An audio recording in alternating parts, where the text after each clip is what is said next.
The Justice Department just found Yale guilty of discriminating against white and Asian American applicants. This, my friends, is groundbreaking and could change everything for people trying to get a higher education everywhere.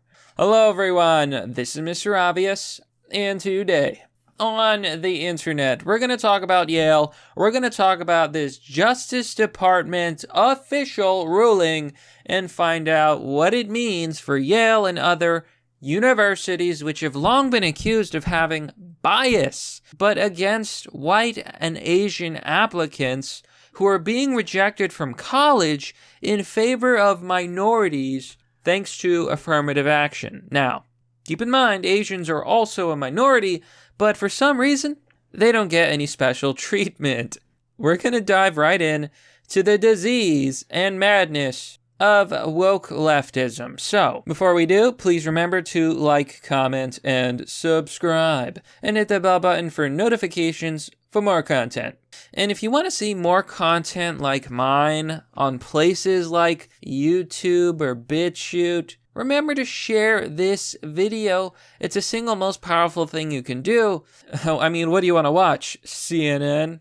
Come on. So let's look at the following headline. Yale is guilty of discriminating against white and Asian American applicants. The Justice Department says the university is favoring black students in the investigation and finds that race is a factor in hundreds of admissions decisions each year. So the article begins, a Justice Department investigation has found Yale University favored black students and illegally discriminated against white and Asian American applicants. Finally, some justice. In violation of federal civil rights law, officials say.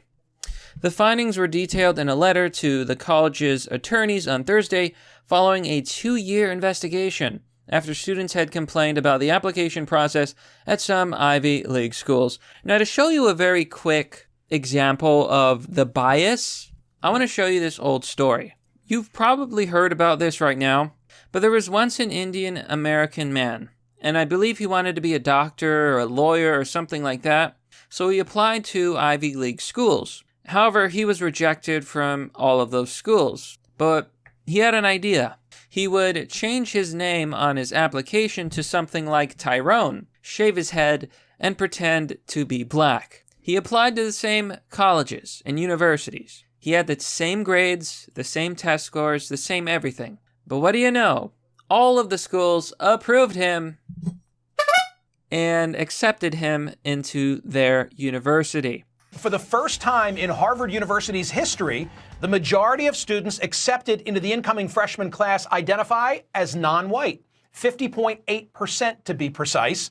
But at the same time came news that the Department of Justice is investigating allegations the school is denying places to qualified Asian American students. Isn't that hilarious? That CNN news story from 2017 is now coming to maturation here in 2020. So the 2-year investigation concluded that Yale's rejects scores of Asian American white applicants each year based on their race, whom it would otherwise admit, the Justice Department said. And again, I mentioned this, if you have, good test scores, but you're white or Asian, they won't let you in. But if you have less test scores, lower test scores, and you're black or a minority, they'll let you in.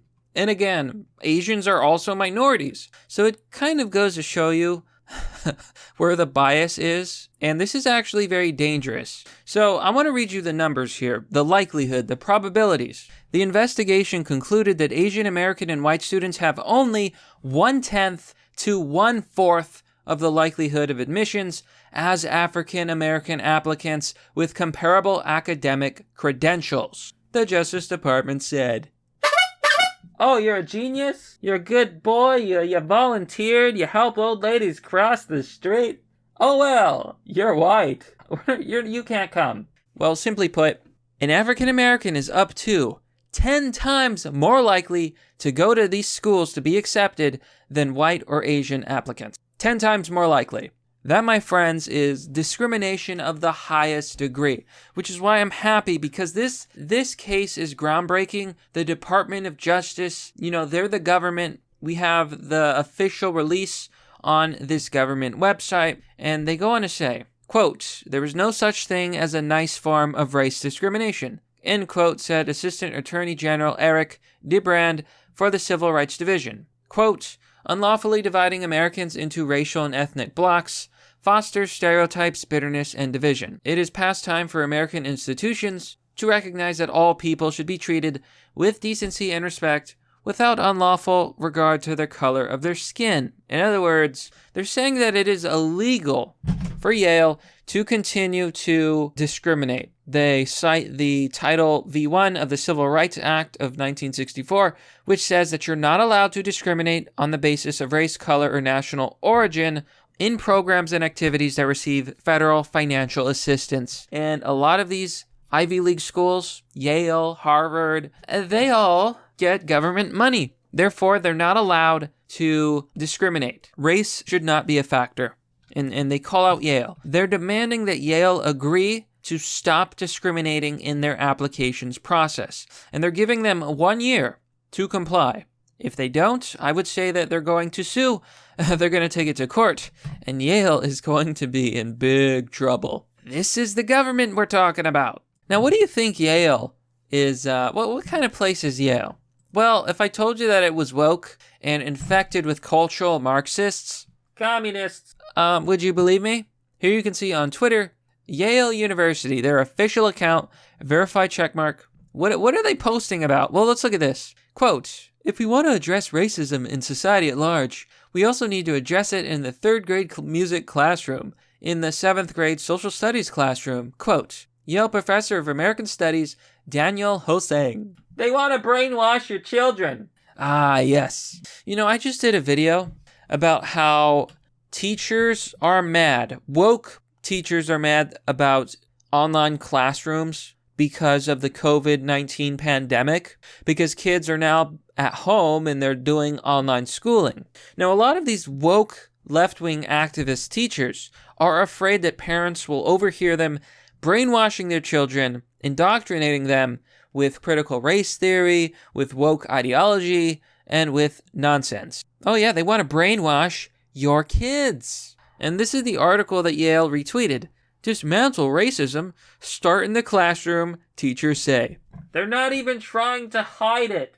Actually, they are trying to hide it. My story was about how they were trying to hide it from parents. So if you're a parent and you have a child who's taking an online class or going to a school or going to college, I highly suggest that you find out what they're being taught, because it could turn out that your children are being indoctrinated with far left ideology.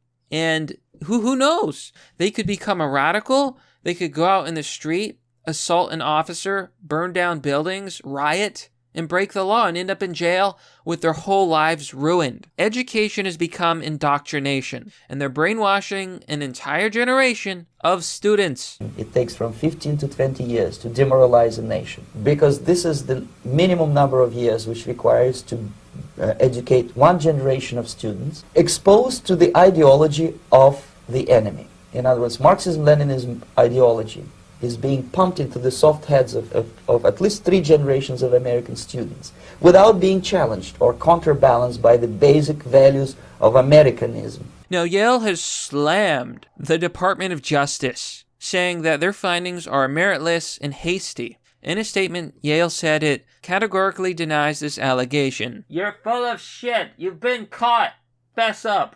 Has cooperated fully with the investigation and has been continually turning over a substantial amount of information and data. Well, gee, let me think about that. If the Department of Investigation is looking at the data that you're giving them and they're saying that you're discriminating, maybe you're discriminating. You idiots. Look, it's possible that the people at Yale are so brainwashed by left-wing woke ideology that they don't even realize their own discrimination. It doesn't matter if they think that they're violating the law by discriminating against white and Asian applicants. The fact is, they are. They go on to say, "Given our commitment to complying with the federal law, we are dismayed that the DOJ has made its determination before allowing Yale to provide all the information the department has requested thus far." The university said in a statement, you know what, they're so deluded. And this is what you notice a lot about these left-wing activists, these cultural Marxists, they're so unself-aware. They lack self-awareness, so they're literally telling the DOJ, no, we refuse to change. Here they say, had the department fully received and fairly weighed this information, it would have concluded that Yale's practices comply with decades of Supreme Court precedent. We are proud of Yale's admission practices, and we will not change them on the basis of such meritless, hasty accusation, the statement said. Oh my God. I hope the DOJ tears them a new one. I hope they go and dry up the behinds of Yale. Because clearly you have this group of academics, people working in these universities, who think that they're smarter than the government. They think they're smarter than everybody else. They sit in their ivory towers saying, well, you know what? You're wrong. And we're right. And we refuse to change. You go, Yale. You know what, Yale? I hope you get sued into the ground. I hope you suffer. Oh, because it's going to be glorious watching you fall, watching you have to pay money, maybe watching some people get charged. Oh, man. Wouldn't that be great? These arrogant, smug individuals who think they're above the law. Yeah. So you know what? I hope you get owned by the Department of Justice. Get 'em, boys. So the investigation also found that Yale uses race as a factor in multiple steps of the admissions process, and that Yale racially balances its classes. In other words, they're going to make half the students black, despite the fact that they're only 13% of the population, which would make them highly overrepresented. But I'm just amazed that Yale is stamping its foot on the ground like a 5-year-old child saying, we're not going to change, F you. You know what, Yale? I hope you get screwed. I hope the DOJ brings down the hammer on your heads. But that, my friends, is pretty much the story. This is a groundbreaking decision. I hope the DOJ moves forward with legal charges, and, well, I hope they get what they deserve. But that's merely the obvious. Well, that's all for now, folks. What do you think about this story? Let me know down below in the comment section. As always, if you like this content, you can support my channel by visiting my merch store. I've got a beautiful selection of t-shirts and stickers and notebooks and stuff. You can also support me by joining me on Patreon or Subscribestar, or by donating via DonorBox or with crypto. Links and addresses are down below in the description. Anyhow, thanks for watching. This has been Mr. Obvious, and I'll see you all next time.